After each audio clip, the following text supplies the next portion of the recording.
Uma excelente forma de nós começarmos o nosso dia é você já meditar na palavra de Deus. O primeiro pensamento, você ter o pensamento a respeito daquilo que Deus pensa, a respeito daquilo que Deus ele nos traz através da palavra dele. Bom, hoje nós vamos meditar aqui em Isaías, capítulo 45, dando sequência a essa meditação em ordem cronológica, como nós temos feito, e sempre antes nós oramos a Deus e pedimos que Ele venha nos conduzir nessa fé. Senhor Jesus, uma vez mais eu peço que o Teu Espírito esteja entre nós e nos abençoe, iluminando, clareando e nos dando todo o entendimento da Tua palavra. É isso que eu peço humildemente ao Senhor. Peço que o Senhor nos perdoe os nossos pecados e nos capacite a Te conhecer dia após dia. Amém. Então, Isaías 45, no versículo 1. Assim diz o Senhor ao seu ungido, a Ciro, a quem tomo pela mão direita, para abater as nações diante da sua face e descingir os lombos dos reis, para abrir diante dele as portas, e as portas não se fecharão. O comentário diz: Ciro, rei da Pérsia, foi escolhido por Deus para cumprir o seu propósito de derrubar o império babilônico, destruir as nações inimigas de Israel e libertar Judá do cativeiro. Tanto o profeta quanto o povo devem ter se impressionado ao ouvir o Altíssimo chamar um gentio de ungido e justo. Mas isso não significava que Ciro era um homem fiel ou temente, e sim que ele serviria de instrumento para o Senhor realizar o que desejava. O que também não podemos esquecer que Naamã fazia parte daquela nação e não agora, claro, evidentemente, mas você sabe que a semente, a palavra é uma semente que fica plantada, né? Mas não estou dizendo ou justificando que Ciro seja realmente ungido, mas ele seria usado nos propósitos que Deus tinha. No 2, eu irei adiante de ti e endireitarei os caminhos tortuosos, quebrarei as portas de bronze e despedaçarei os ferrolhos de ferro. O comentário do 2, endireitarei, quebrarei e despedaçarei. No passado, as cidades eram protegidas por muros e portões. A história relata que algumas eram tão fortificadas que seus portões eram de bronze fechados com barras de ferro. A Babilônia era um desses casos, pois ao redor dessa fortaleza havia 100 portões de bronze maciço. Porém, nada disso impediria a sua queda, pois o Todo-Poderoso se encarregou de usar um exército estrangeiro para abatê-la e libertar o seu povo. Ter a promessa de que o soberano Deus vai adiante de nós é a garantia de que os obstáculos serão vencidos e de que a caminhada da fé será concluída com vitória. Essas palavras produzem muito mais que esperança, transmitem força, ânimo e coragem. Se estamos dentro da vontade de Deus, não há como fracassarmos em nossos propósitos, porque Ele segue adiante de nós, assumindo o controle de tudo. E isso é glorioso, né? Por isso que quando nós lemos a palavra de Deus, nós temos que entender que é Deus falando conosco hoje. Então, essas palavras que Ele dirigiu a Ciro naquele dia, hoje Deus está dirigindo para nós, nos nossos tempos. No 3, dar-te-ei tesouros escondidos e as riquezas encobertas, para que saibas que eu sou o Senhor, o Deus de Israel, que te chama pelo teu nome. O comentário diz: tesouros escondidos. A Babilônia era a cidade mais rica e poderosa do mundo. Seus tesouros eram procedentes dos despojos dos povos dominados, inclusive Judá. Essas riquezas eram conservadas em oculto para que, mesmo que a cidade fosse invadida, ninguém conseguisse se apossar delas. Mas o Senhor capacitou Ciro para que ele as encontrasse e saqueasse totalmente o império. Por meio do rei persa, o remanescente de Judá foi mandado de volta livre e com provisões à sua terra. Além disso, Ciro devolveu todos os tesouros e utensílios que Nabucodonosor havia roubado do templo. E ainda promulgou um decreto determinando que o segundo templo fosse erguido em Jerusalém. Sabe aquela história? quando Deus manda, até o diabo obedece? É mais ou menos isso que eu entendo a respeito de Ciro, né? Deus primeiro levou o seu povo ao cativeiro, quer dizer, à dor, ao sofrimento, para que ali, naquelas condições, eles pudessem se voltar para ele.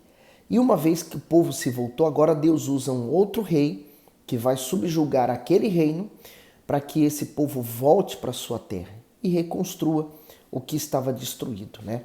É a reconstrução da fé. Ou, como nós falamos, né? A reconstrução do eu. É verdade. A pessoa, ela tem a sua vida, o seu coração feito em pedaços. Então ela precisa reconstruir a sua vida. E a base tem que ser a fé. No 4. Por amor do meu servo Jacó e de Israel, meu eleito, eu te chamei pelo teu nome. Pus o teu sobrenome, ainda que não me conhecesses. Eu sou o Senhor e não há outro. Fora de mim, não há Deus. Eu te cingirei, ainda que tu não me conheças, para que se saiba, desde o nascente do sol e desde o poente, que fora de mim não há outro. Eu sou o Senhor e não há outro. Quer dizer, eu vejo um caso impossível, né? Ainda que Ciro não conhecesse a Deus, mas Deus o usaria como instrumento. Então, assim também, quando nós confiamos em Deus, a nossa confiança vem nele, então nós reconstruímos, mesmo que do zero, não temos esse problema, essa situação, nós sabemos que Deus será conosco. No 7, eu formo a luz e crio as trevas, eu faço a paz e crio o mal, eu, o Senhor, faço todas essas coisas. Destilai, ó céus, dessas alturas e as nuvens chovam justiça e abra-se a terra e produza a salvação. E ao mesmo tempo frutifique a justiça. Eu, o Senhor, as criei. Ai daquele que contende com o seu Criador. O caco entre outros cacos de barro. Porventura dirá o barro ao que o formou, que fazes? Ou a tua obra não tens mão? Ai daquele que diz ao pai, que é que geras? É a mulher que dá a tua luz. O comentário diz, que fazes? Nabucodonosor havia insultado o Altíssimo e a sua casa ao saquear e destruir o templo, mas as consequências chegaram. Isto é, o grande monarca ficou louco, passando a se comportar como um animal. Está em Daniel 4. Depois que se arrependeu dos seus atos, sua saúde mental foi restituída, mas perdeu o seu reinado. Posteriormente, a Babilônia foi totalmente destruída pela Pérsia. Desse modo, o Senhor ensina que o homem perante ele é extremamente pequeno. Por isso, não pode resistir à sua autoridade e muito menos se opor às suas determinações. A tendência humana natural é murmurar e objetar. Porém, o Senhor não dá às suas criaturas tal liberdade, pois aquele que distingue com Deus tenta se igualar a ele. O Altíssimo ilustra a fragilidade do homem ao fazê-lo se lembrar de que ele provém do simples barro e que, por isso, não possui habilidade ou condições de fazer nada sozinho. Romanos 9, 20 ao 21. Mas, ó homem, quem és tu que a Deus replicas? Porventura, a coisa formada dirá que a formou? Por que me fizeste assim? Ou não tem o oleiro poder sobre o barro para da mesma massa fazer um vaso para honra e outro para desonra? Por isso eu quero permanecer sendo para o meu Deus um vaso de honra, sendo usado por ele, né? Sem questionar. Porque a nossa vida não está restrita a esse mundo. Esse mundo é passageiro. A nossa vida, realmente vida, que eu posso chamar de vida, é a vida eterna. E ela é passada na eternidade com Deus. No 11. Assim diz o Senhor, o Santo de Israel, aquele que o formou. Perguntai-me as coisas futuras, demandai-me acerca de meus filhos e acerca da obra das minhas mãos. Eu fiz a terra e criei nela o homem. Eu fiz, as minhas mãos estenderam os céus e a todos os seus exércitos dei as minhas ordens. Eu despertei em justiça e todos os seus caminhos endireitarei. Ele edificará a minha cidade e soltará os seus cativos não por preço nem por presente, diz o Senhor dos Exércitos. Assim diz o Senhor: o trabalho do Egito e o comércio dos etíopes e dos sabeus,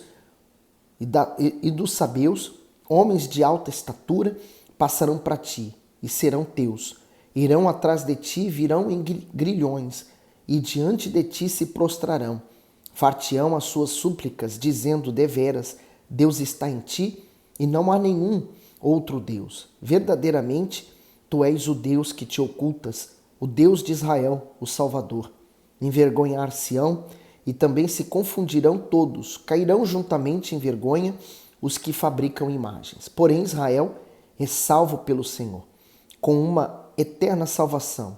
Por isso, não sereis envergonhados nem confundidos em toda eternidade, porque assim diz o Senhor, que tem criado os céus, o Deus que formou a terra e a fez. Ele a confirmou, não a criou vazia, mas a formou para que fosse habitada. Eu sou o Senhor e não há outro. Não falei em segredo, nem em lugar algum escuro da terra. Não disse à dependência de Jacó: buscai-me em vão.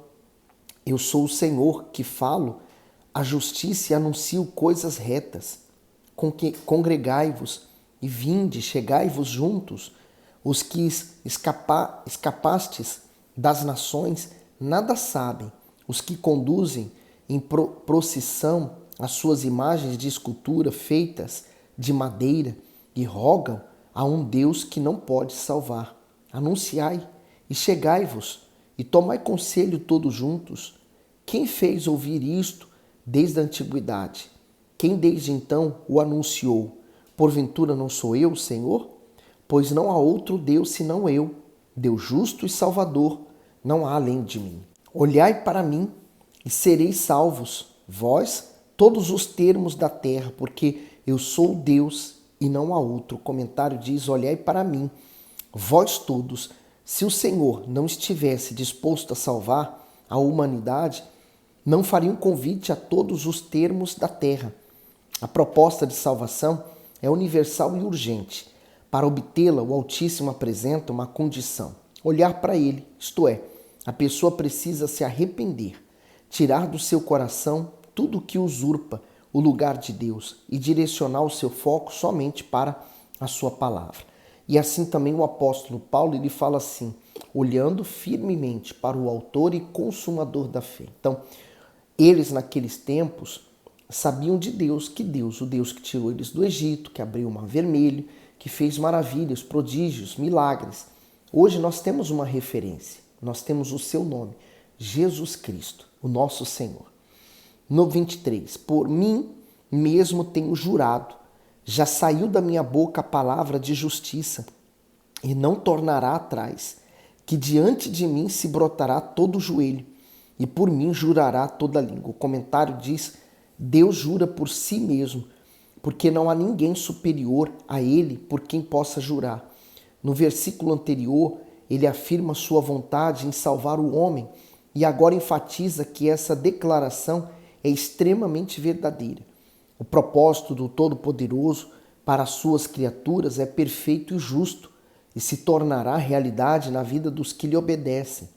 Assim, temos a garantia de que tudo o que sai dos lábios do Altíssimo jamais será revogado.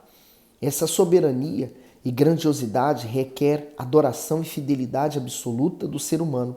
Por isso, todos os joelhos se dobrarão e toda língua confessará a sua autoridade. Está lá em Filipenses 2, 10 e 11, para que ao nome de Jesus se dobre todo o joelho dos que estão nos céus, na terra e debaixo da terra, e toda língua confesse que Jesus Cristo é o Senhor, para a glória de Deus Pai. E encerrando aqui o capítulo 45, no versículo 24. De mim se dirá: deveras no Senhor a justiça e força, até ele virão, mas serão envergonhados todos os que se indignarem contra ele. Mas no Senhor será justificada e se gloriará toda a descendência de Israel. Forte, né? Por isso, vale a pena ser fiel a Deus e permanecer firme com Ele até o fim.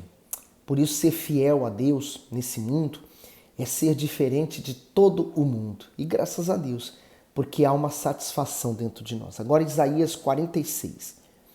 Bel está abatida, Nebo se encurvou, os seus ídolos são postos sobre os animais e sobre as feras. As cargas dos vossos fardos são canseira para as festas já cansadas. O comentário diz: Bel e Nebo eram falsos deuses babilônicos. Eles não podiam evitar a destruição que estava por vir. No 2. Juntamente se curvaram e se abateram, não puderam livrar-se da carga, mas a sua alma entrou em cativeiro. Ouvi-me, ó casa de Jacó, e todo o restante da casa de Israel. Vós a quem trouxe nos braços desde o ventre, e sois levado desde a madre.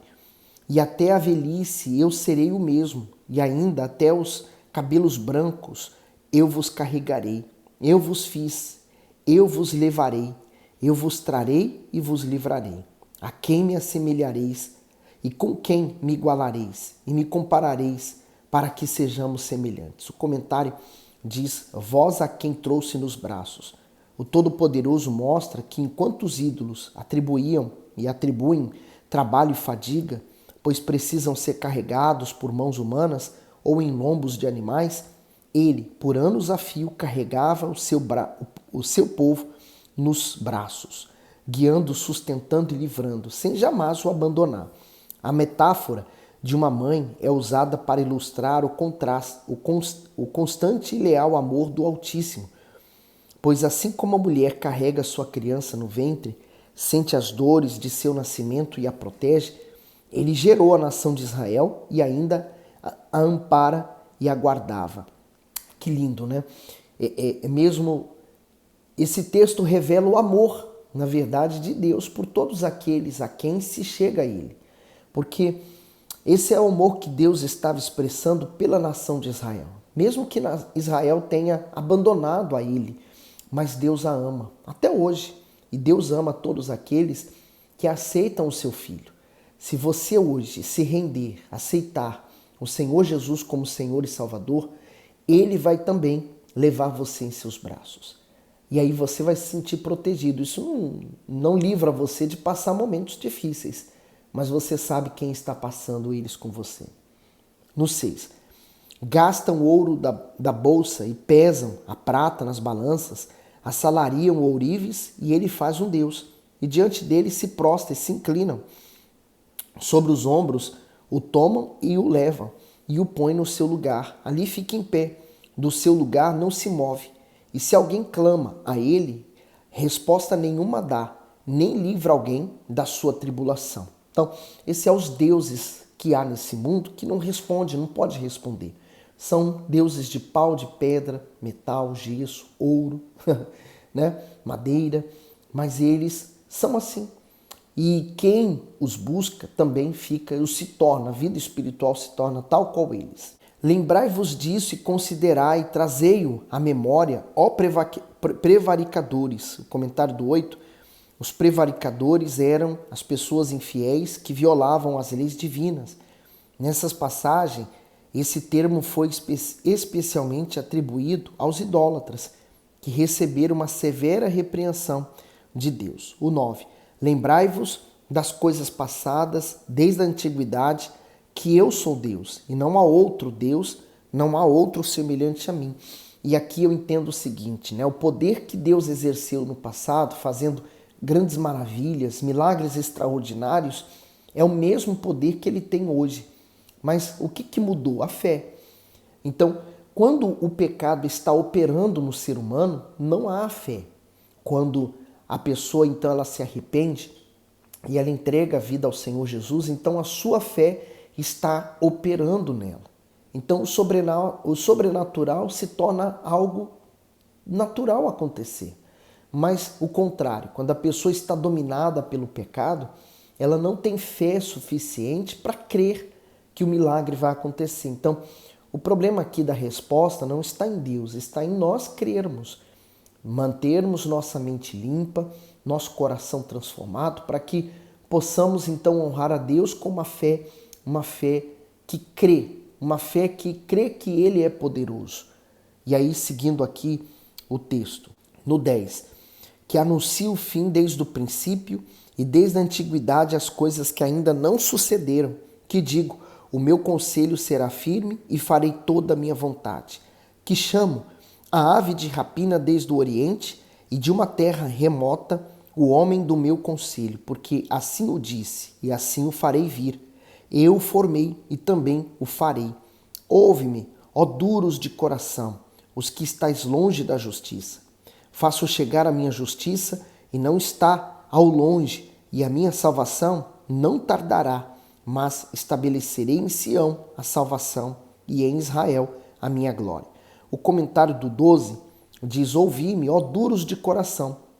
A mensagem é dirigida especificamente aos rebeldes e obstinados em seus pecados, isto é, aqueles que se recusam a abrir mão do seu orgulho e da sua injustiça, porque não querem se render a Deus. Este foi um dos últimos apelos feitos aos babilônios, mas eles não ouviram, por isso sucumbiram na sua teimosia. Eu tenho falado isso à exaustão aqui, né? Que o livro de Isaías, ele é, na verdade, o livro do Apocalipse daquele tempo. Nós vamos voltar depois para o reinado de Ezequias, né? Que a gente ainda está nesse período, e Isaías estava proferindo, né? Profetizando essas palavras. E você sabe que mais tarde Isaías vai pagar um preço muito caro por tudo isso, né? Porque as pessoas que não queriam ouvir sobre destruição, que haveria morte, que Israel seria destruída, que o templo seria destruído, haviam sacerdotes naqueles tempos que não criam em Isaías, né? E falavam assim, olha, ele profetiza, mas ele está aliado à Babilônia e ele vai sofrer muito. Então, quer dizer, ele estava ali profetizando já coisas que iriam acontecer lá na frente, mas naquele momento, como é que o povo vivia? Igual vivia nos tempos de Noé. Casavam, davam-se em casamento, comiam, bebiam, quer dizer, eles seguiam a vida deles como se o dilúvio nunca fosse acontecer, até o momento que aconteceu. Assim era o povo de Israel. Eles estavam na idolatria, vivendo totalmente errado, e mesmo ouvindo aquelas palavras, permaneciam com o coração duro. Não se convertiam a Deus. E quando veio a destruição, a coisa ficou feia. Por isso, minha amiga, meu amigo, guarde a sua fé e o seu coração e mantenha a sua fé purificada, a sua mente, o seu coração livre do pecado, para que nos dias maus, quando eles vierem, você esteja firme e mantenha-se firme até o fim. Tá certo? Gostou do conteúdo? Dá o seu gosto. Põe nos comentários o que Deus falou consigo. Se inscreva aqui no canal e continue lendo a Bíblia. Nós vamos meditar em toda a Bíblia em ordem cronológica. Vai ser uma maravilha. Você está comigo? Então, vamos firmes nesse propósito. E eu tenho certeza que Deus, dia após dia, vai falar com você e também comigo aqui. Deus abençoe.